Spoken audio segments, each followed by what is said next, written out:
the Bhagavad Gita's answer to overthinking. Right now, as you are listening to this, your mind is probably doing something. It is thinking about something you said yesterday that you wish you had said differently. It is running through a conversation that has not happened yet, rehearsing it, editing it, preparing for every possible version of how it might go. It is calculating. It is comparing. It is deciding whether to trust someone, whether to make a move, whether you made the right choice last week, last month, last year. It is doing all of this without your permission. And the exhausting part, the part that nobody talks about enough, is that you are tired. Not from what you have done today, but from what your mind has been doing, quietly, relentlessly, without pause. This is overthinking. And it is not a personality flaw. It is not laziness dressed up in complexity. It is one of the deepest forms of suffering a human being can experience, because it uses your own intelligence against you. And what I want to show you today is this. Thousands of years before the first psychologists put a name to this experience, a conversation took place on a battlefield that described it with more precision, more compassion, and more wisdom than almost anything that has been written since. That conversation is the Bhagavad Gita, and the answer it offers to overthinking is not what you expect. Stay with me. Let us begin by being honest about what overthinking actually is, because we often talk about it as though it were simply too much thinking, as though the solution were to think less, or to distract ourselves, or to stay busy enough that the mind does not have room to run. But that is not it. That is not even close. Overthinking is not too much thinking. It is thinking that has lost its purpose. It is a mind spinning in place, generating enormous amounts of energy, enormous amounts of mental activity, but going nowhere, producing nothing, solving nothing, only consuming. Think about the last time you were stuck in an overthinking loop. You were not thinking clearly, you were not problem solving, you were circling. The same thought, the same fear, the same scenario, appearing and reappearing in slightly different forms, each time feeling urgent, each time feeling like it demanded more analysis, more attention, more of your mental energy. And no matter how long you sat with it, the loop did not resolve, it only deepened. This is the nature of the overthinking mind. It is not trying to find an answer. It is trying to feel safe. And because safety is something it cannot manufacture through thought alone, because the future is genuinely uncertain, and no amount of mental preparation can eliminate that uncertainty, it keeps going. It keeps running. It keeps insisting that if it just thinks about this one more time, from one more angle, with one more layer of analysis, something will finally click. And nothing clicks, and the mind runs on. Now here is the question that the Bhagavad Gita asks, and it is a question that stops you cold when you really hear it. Who is doing the thinking? Not what are you thinking about? Not how can you stop thinking? But who or what is the entity that is generating all of this mental noise? Because if you assume, as most of us do, that you are your thoughts, that the voice in your head is you, then stopping overthinking feels like trying to stop yourself. It feels like self-violence. It feels impossible. But what if that voice is not you? What if the overthinking mind is not the self, but something the self has mistaken itself for? That is exactly what Krishna says to Arjuna. And it is the key that unlocks everything. You have to understand the state Arjuna was in when the Gita begins. He was not simply sad. He was not simply afraid. He was a man whose mind had completely taken over running scenarios, anticipating losses, arguing with itself, collapsing under the weight of its own projections. He looked across the battlefield, and his mind immediately began doing what overthinking minds always do. It catastrophized. It identified all the things that could go wrong. It enumerated all the losses that victory would require. It constructed a future soaked in grief, and then presented that constructed future as though it were already real, already certain, already happening. If we win, Arjuna told Krishna, what will we have won? The deaths of our teachers, our family, our friends. What joy can come from such a victory? What is the point of a kingdom built on the bones of those we loved? Now, notice what is happening here. Arjuna is not responding to reality. He is responding to his mind's story about reality. He is suffering, genuinely, physically suffering, his hands shaking, his bow falling, his knees giving way from events that have not yet happened, from a future his mind has constructed and then treated as fact. This is the signature of overthinking. The mind manufactures a reality, steps inside it, and forgets that it manufactured it. And Krishna, sitting beside him in the chariot, watches this.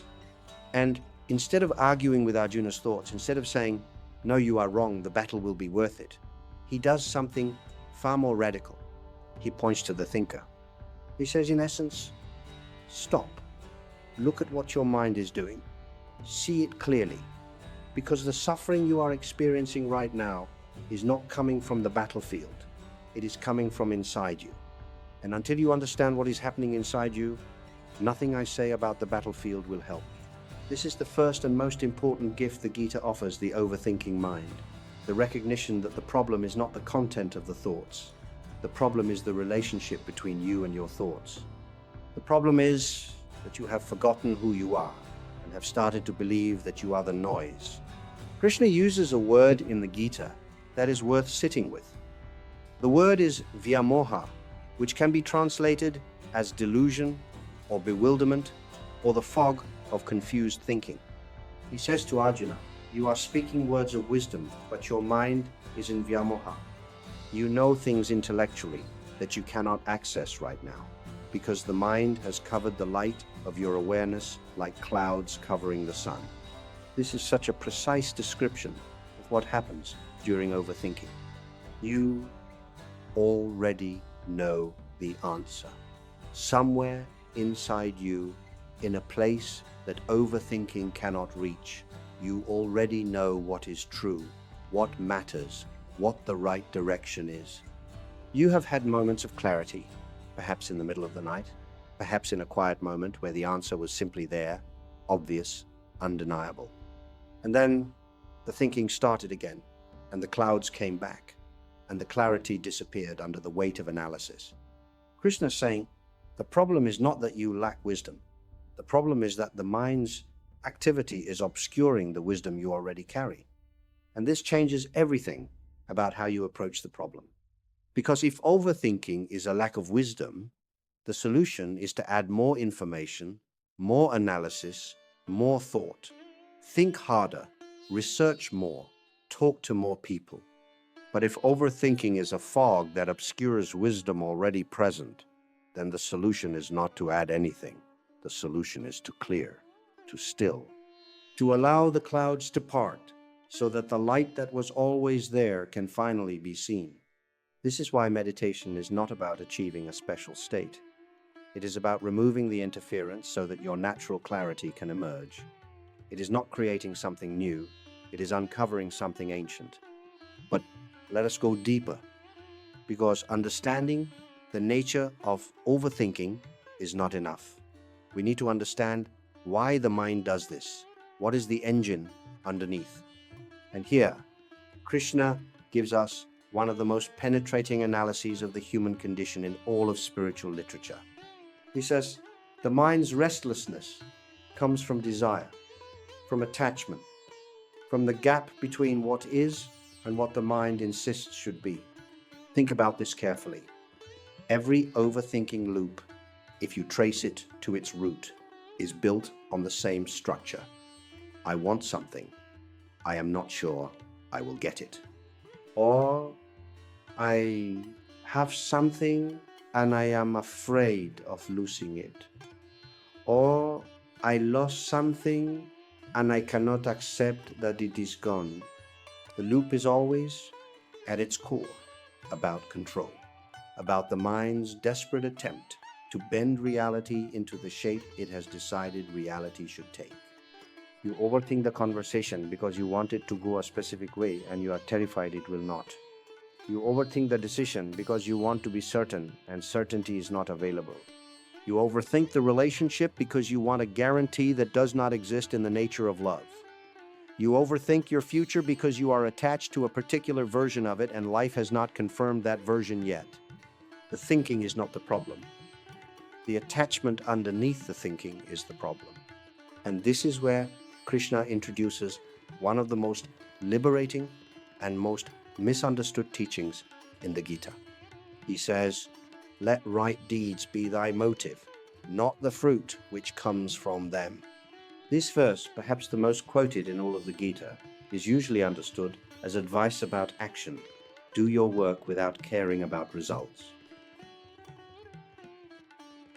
But it is also, and perhaps more importantly, advice about the mind.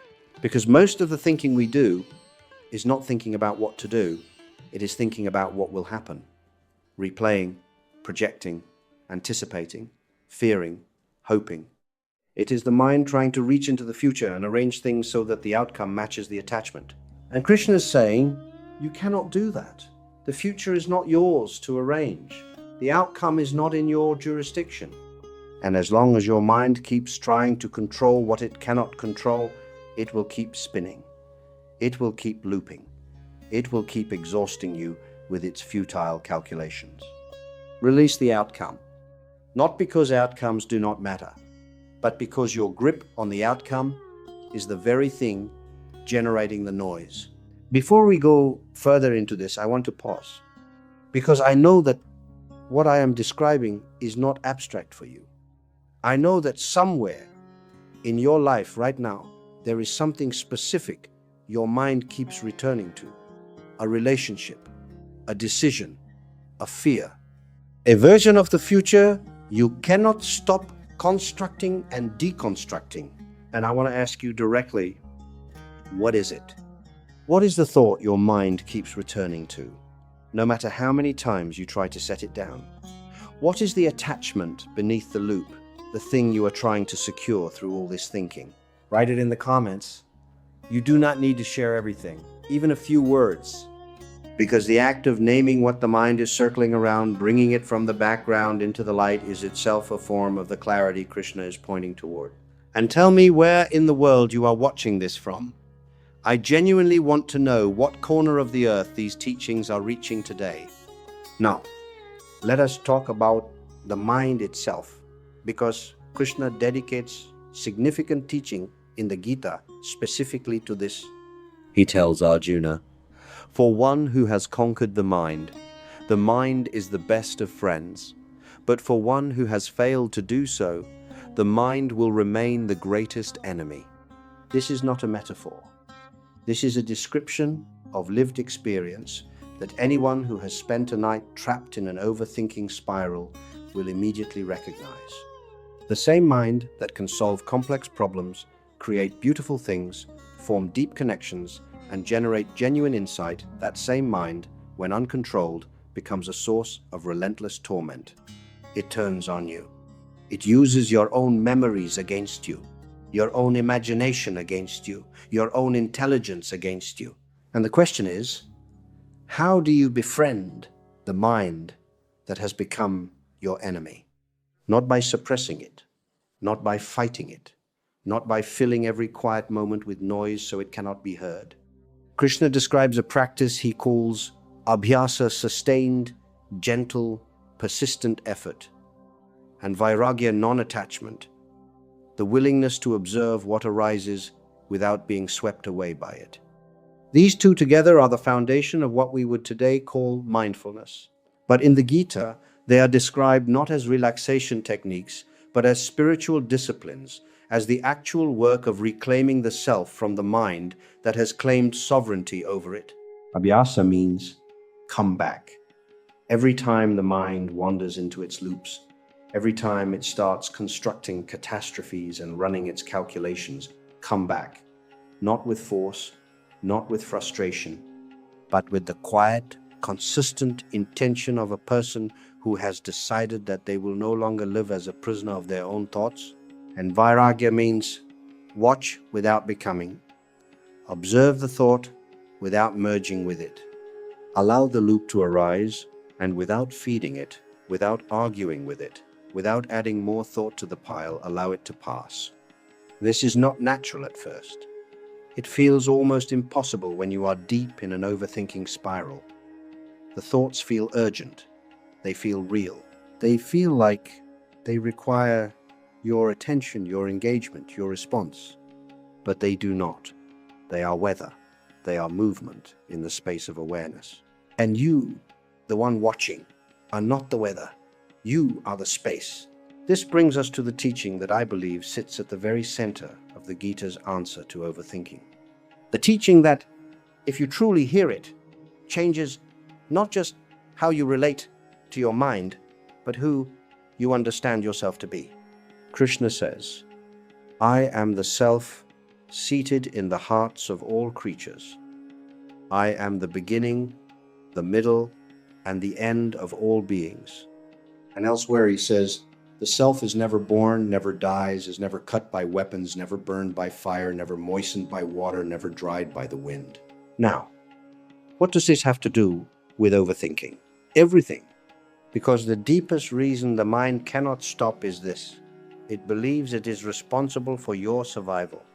It believes that if it stops calculating, if it releases control, if it allows uncertainty, something essential will be lost. Something irreplaceable will be destroyed. The overthinking mind is a mind that has taken on the burden of keeping you safe in a world it does not fully trust. And it exhausts itself in that role, because the world is genuinely uncertain and no amount of mental preparation can change that. But Krishna is pointing to something the mind has forgotten. He is saying, what you actually are, the Atman, the eternal self, the pure awareness at the center of your being that cannot be threatened, that cannot be lost, that does not need the mind's protection. The wars the mind is fighting on your behalf are wars against shadows. The catastrophes it is preventing have already not happened. The self it is desperately protecting does not need defending. And when this truly lands, not just as an idea, but as a direct recognition, something in the mind begins to soften, because the engine of overthinking is fear. And fear, at its root, is the fear of annihilation. The fear that the self will not survive what is coming. And the Gita says, the self is indestructible. Not because nothing bad will happen, not because life will be kind, but because what you truly are exists at a depth that circumstances cannot reach. You have survived everything that your mind told you would destroy you. You are still here, still aware, still fundamentally present, even through the worst of what life has brought. That survival is not accidental, it is the nature of what you are. And when you begin to rest in that even briefly, even imperfectly, the need to control through thought loosens its grip.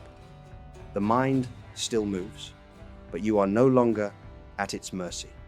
There is a concept in the Gita called sthita prajna, which translates as one of steady wisdom, or the person of stable intelligence.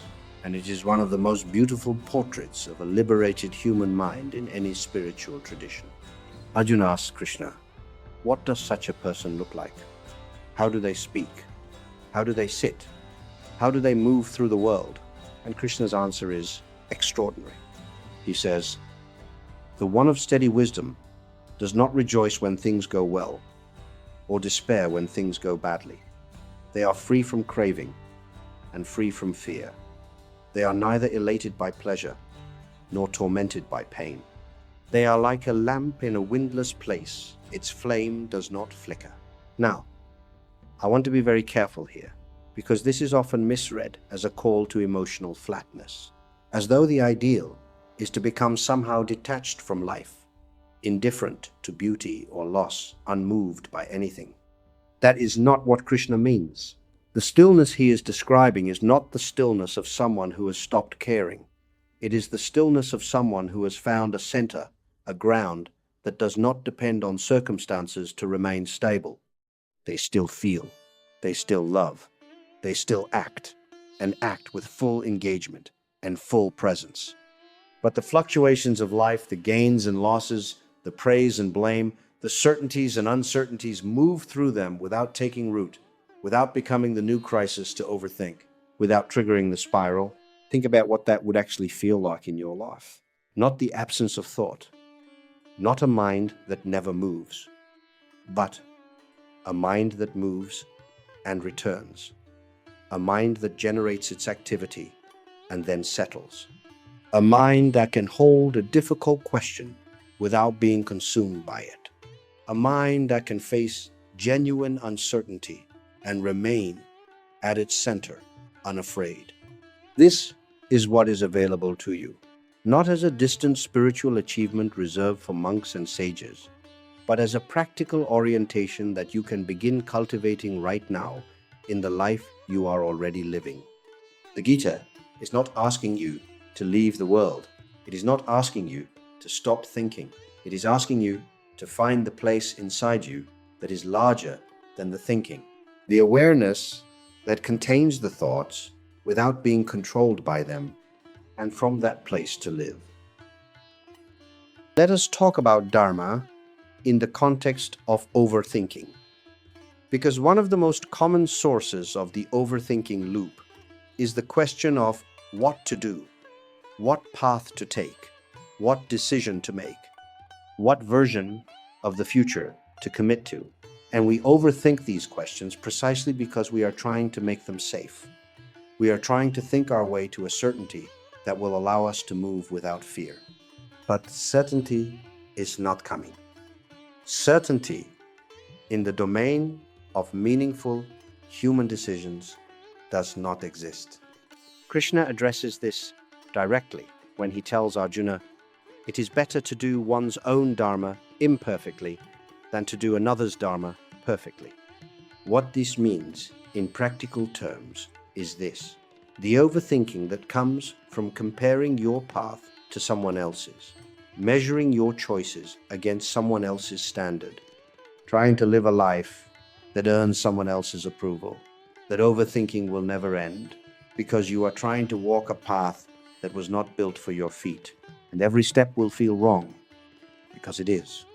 Your dharma, your deepest alignment, the calling that is specific to you as a soul, does not need to be proven through analysis. It does not need to be verified by other people's opinions. It does not need to survive every worst-case scenario your mind can generate. It needs to be felt and trusted. And here is what I have noticed about overthinking and Dharma. When you are genuinely aligned, when you are moving in a direction that is truly yours, the quality of the mental activity changes. It does not disappear, but it transforms from circular, consuming loop into something more like creative energy, like aliveness, like the particular forward-moving quality of a person who knows why they are moving. The overthinking that paralyzes you is almost always about someone else's definition of success, about a future that has been designed by fear rather than by genuine inner knowing. When you get quiet enough to hear what is actually true for you, not what you should want, not what will impress people, not what feels safe, but what your soul actually recognizes as its own, the noise begins to quiet. Not all at once, not permanently, but it quiets. Because the mind overthinks most ferociously in the places where it is not aligned, where it has been asked to serve a direction it does not believe in, where it has been given a goal that does not match the soul's knowing. Give the mind a true direction, one that comes from the depth of who you are, and it becomes an ally rather than an adversary. It stops circling and starts moving. Now, I want to speak to something that comes up whenever we talk about stilling the mind or releasing attachment or following Dharma, something that the practical, intelligent part of you will rightfully raise. What about real problems? What about genuine decisions that need to be made? Genuine uncertainties that need to be navigated? Genuine responsibilities that require thought and planning? Is the Gita asking us to simply stop thinking, and float through life in a haze of spiritual detachment. No. And understanding this is crucial. Krishna never tells Arjuna to stop engaging with the world. He tells him to engage fully, more fully, in fact, than he has been. He tells him to pick up his bow, to act, to bring his complete presence and skill to what is in front of him. The difference is not between thinking and not thinking. The difference is between thinking that is rooted in presence and thinking that is driven by fear. Rooted thinking is clear, purposeful, efficient. You consider the problem, you gather what information is available, you make the best decision you can with what you have, and then you act and release the outcome. Fear-driven thinking, overthinking, does not work this way. It circles endlessly because it is not actually trying to solve the problem. It is trying to eliminate uncertainty. It is trying to guarantee the outcome before the action is taken. And since that guarantee is not available, the thinking never completes. It just keeps going. The Gita's teaching is not a call to passivity. It is a call to radical presence, to thinking that serves action rather than replacing it, to a mind that engages completely and then steps back rather than gripping endlessly. This is actually far more effective than overthinking, not just spiritually, but practically. The clearest decisions are almost never made in the middle of a loop. They are made in moments of genuine stillness, when the noise has temporarily quieted and something underneath it speaks. You know this from your own experience. Your best ideas have not come from your most frantic thinking. They have come in the shower, on a walk, in the moment between waking and sleeping, in the space after the thinking finally exhausted itself and went quiet. Those moments are not accidents. They are what happens when the mind finds, even briefly, the stillness that the Gita calls its natural home. Let me offer you something practical before we close. Something you can carry with you from this teaching into the reality of your actual life. Krishna gives Arjuna a series of instructions that, stripped of their ancient context, are among the most practical guidance on working with the mind ever articulated. He says, fix the mind on me, return to the center. When it wanders, and it will wander, bring it back with patience, with persistence, without self-condemnation. In modern terms, when you notice that you are in a loop, stop. Do not try to solve the loop from inside the loop. Step back. Take one breath. That is actually a breath, not a thought about breathing, but the physical reality of air moving into your body. Feel your feet on the ground. Notice where you are physically in this moment. And then ask yourself one question. Is there anything I can actually do about this right now? If yes, do it. Take the action. Make the call. Write the email. Have the conversation. Do the thing the thinking has been postponing. If no, set it down. Not forever. Not as an act of denial, but for now. Because continuing to think about something you cannot currently act on is not wisdom. It is suffering without purpose. This is detachment, as Krishna teaches it. Not the cold removal of someone who does not care, but the intelligent release of someone who knows the difference between what is theirs to carry right now and what is not. And over time, with practice, with patience, with the kind of gentle persistence the Gita calls abhyasa, the gaps between the loops grow wider. The stillness becomes more familiar. The center becomes more accessible. The lamp in the windless place begins to stop flickering. Not because life becomes easier, not because the uncertainties disappear, but because you have found the place inside you that uncertainty cannot reach. There is a moment near the end of the Bhagavad Gita that I find extraordinarily moving. After everything Krishna has said, after all the philosophy, all the revelation, all the layers of teaching about the mind and the self and the nature of reality, he turns to Arjuna and asks him something simple. Have you heard all of this with an attentive mind? Has your delusion, born of ignorance, been dispelled? And Arjuna says, my delusion is gone. My memory has been restored. I stand here with all doubts gone, ready to do your will. Note what has happened. Arjuna's circumstances have not changed. The battle is still in front of him. The faces of his loved ones are still across the field. The uncertainty of the outcome has not been resolved. None of the external conditions that triggered his collapse have been altered. But something inside him has shifted. The fog has cleared. The loops have quieted. The mind that was spinning in panic has found its ground again. Not because the problems were solved, but because he remembered who he was. He remembered that beneath the overthinking, beneath the fear, beneath the stories the mind was telling him about what victory would cost, there was something stable, something clear, something that had never actually been threatened, even when the mind insisted it was. This is what becomes available to you when you work with these teachings. Not the elimination of difficulty, not the guarantee of good outcomes, not a mind that never moves into loop and spiral, but a self that is larger than the loops, an awareness that holds the thinking without being held by it, a center that the storms of the mind can circle but never consume. This is the Bhagavad Gita's answer to overthinking, and it has been waiting for you for thousands of years. I want to close by speaking to whatever brought you here today. Maybe it was the title. Maybe it was the quiet, uncomfortable recognition that you are tired of the noise, tired of the circles, tired of the version of your life that exists mainly inside your own head, constructed and deconstructed endlessly while the actual life waits. If that is where you are, I want you to hear this clearly. The mind that is tormenting you is not your enemy. It is a mind that has taken on more than it was designed to carry. A mind that, in the absence of genuine inner anchor, has tried to create security through analysis. And it has been exhausting itself for you in its clumsy, relentless way, trying to keep you safe. You can be grateful for that. And you can also set it down. The security your mind has been trying to manufacture through thinking it exists, but not in the thinking.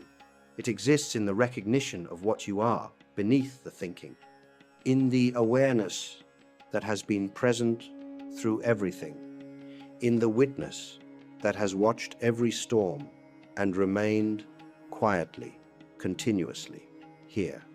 That is the Atman. That is the ground Krishna is pointing to.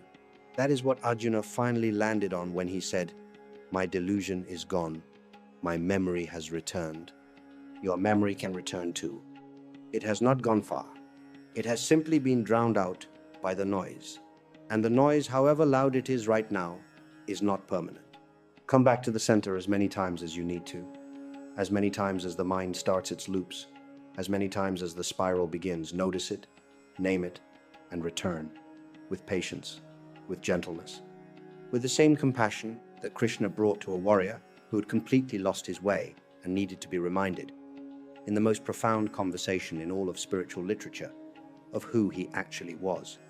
You are not the overthinking, you are the one who notices it. And that distinction, simple as it sounds, is the beginning of freedom. If this message reached something real in you, if it named something you have been carrying and offered even a small measure of light, I want to ask you for something simple. Subscribe to this channel. Leave a like on this video, not as a transaction, but as a way of sending this teaching forward towards someone else who's in the middle of their own spiral tonight, not yet knowing that an answer exists, not yet knowing that thousands of years of wisdom have been waiting patiently for them to arrive. We are building a community here of people who are choosing to go inward, to ask the harder questions, to trade the noise of constant mental activity for the deeper intelligence that lives beneath it. That is the work. That is the path. And I am genuinely glad you are walking it. Until next time, breathe, return to center, and trust the stillness that has always been yours.